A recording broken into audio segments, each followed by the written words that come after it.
Hi, sweetie pie. Well, glutton for punishment. There's another math book here. This one I have previewed also, and it's not bad. I mean, it's got some fun ways to count when you don't want to count. Uh, Personally, there's nothing terribly wrong with counting, but this is like you say, it's big, and you want to find shortcuts. And seeing patterns and getting used to doing that early could be a lot of fun, and something that maybe some kids wouldn't do without the encouragement to do it. So here's a book that does that. It's called Mind Stretching Math Riddles, The Grapes of Math by Greg Tang, illustrated by Harry Biggs. I don't think we read this. I think we started it when you were here, you and I, but we'll just move right along. It's basically counting different things, and they give you in a rhyme a way to get the number without having to count everything by looking for patterns and maybe multiplying, maybe subtracting, instead of just 1, 2, 3, 4, 5, 6, and so on. So we start with the fish, and there's some fish here. And you could count by going 1, 2, 3, 4, 5, 6, and so on. But the rhyme on this page gives us another way of doing it. Okay, maybe if I hold it like this. Fish school. Of all the creatures in the sea, a fish is smart as smart can be. While others swim and play it cool, a fish is happy in a school. How many fish are in this class? Answer quick. It should be quickly. Answer quickly and you will pass. Here's a hint, a little clue. When counting fish, just look askew. Askew means kind of sideways, not straight on. So you could count, or you could sort of look at them sideways and realize there's 4 there, there's 4 here, there's 4 here, and there's 4 here. And then 4 times 4 is 16. And that is a quick way to do it, by sort of looking at it a little bit differently and multiplying. So that's kind of nice. There's the other picture. Okay, next one. The grapes of math. I stroll along a vineyard path, and there I see the grapes of math. Overhead the sun is blazing. Soon each grape will be a raisin. How many grapes are on the vine? Counting each takes too much time. Never fear, I have a hunch. There is a match for every bunch. Now, what do they mean, a match? I think what they mean is you can find pairs that add up to 10, and that's what they're calling a match, I think. And it's always easier to count by 10 than almost any number except counting by ones, because maybe even easier, because 10, 20, 30, and so on. So that's 7 and that's 3 makes 10. 7 and 3 makes 10. 3 and 7 makes 10. 10, 10. So we have 5 tens, 50. Okay, that was a nice little pattern. And often, I mean, looking for tens makes it much easier to count numbers, and lots of us do that in our daily lives. So now we're with snails. Snail parade. One day while walking through a glade, I came across a snail parade. Rows and rows of snails I spied. How do I count them all? I cried. Don't just group the ones you see. Consider where a snail should be. So what that means is you'll notice that there's 5 rows of 5 places for snails. That would be 25. And then there's 3 rows that are missing 1 snail. So you would take 25 minus 3 and get 22. And that's a nice quick way and a nice pattern to see as a way to do it without having to count them all. And you'll notice a lot of these kind of things in real life, and the point of this book is to help you start noticing them, to help kids start noticing them. Ant attack.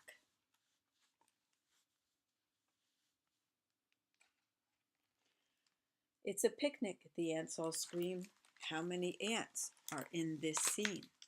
Try to count them one by one. Before you finish, they'll be done. Because on my page, there's an apple or a peach pie. Find a square before you count. Soon you'll see the right amount. So what do they mean by square? Well, it looks like there's space for 5 rows of 5 ants. But they're missing some. And so we count and see which are missing.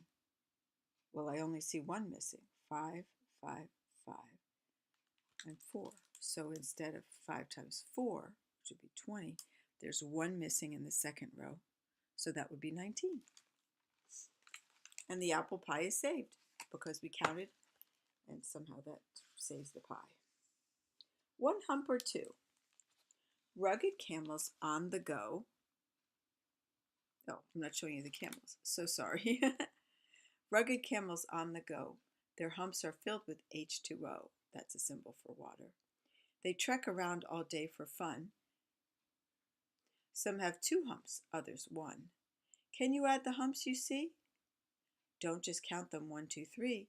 To help you find the right amount, group by 5s before you count. So if we do that, the 2 hump camels are a little darker. First of all, these are 5, but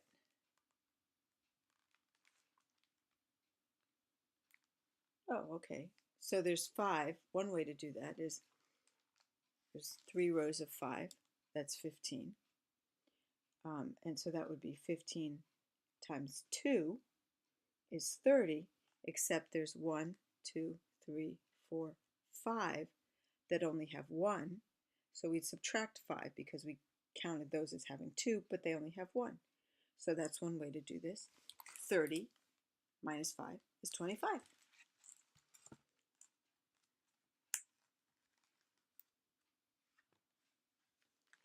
Sweet cherries. Apples are crabby, berries are blue. Cherries are sweet, and so are you.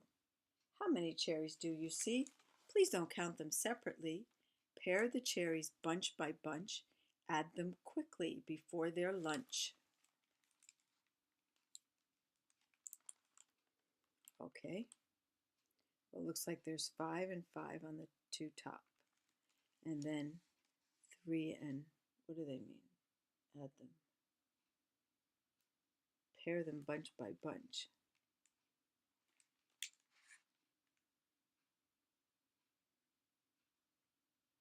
I'm sorry, I'm not understanding what they mean. But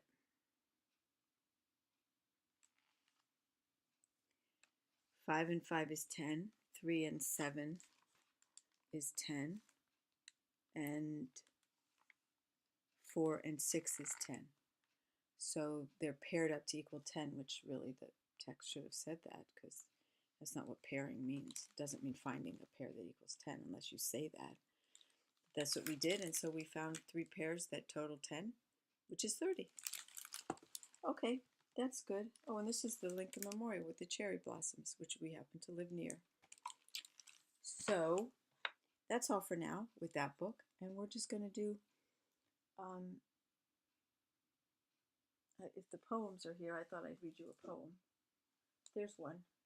Let's get a little change of pace.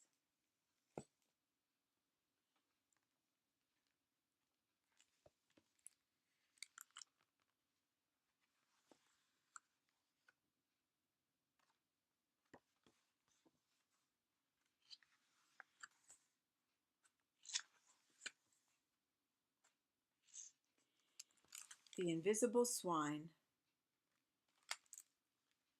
The invisible swine. I squeezed the juice from cottage cheese. I added pepper, which made me sneeze.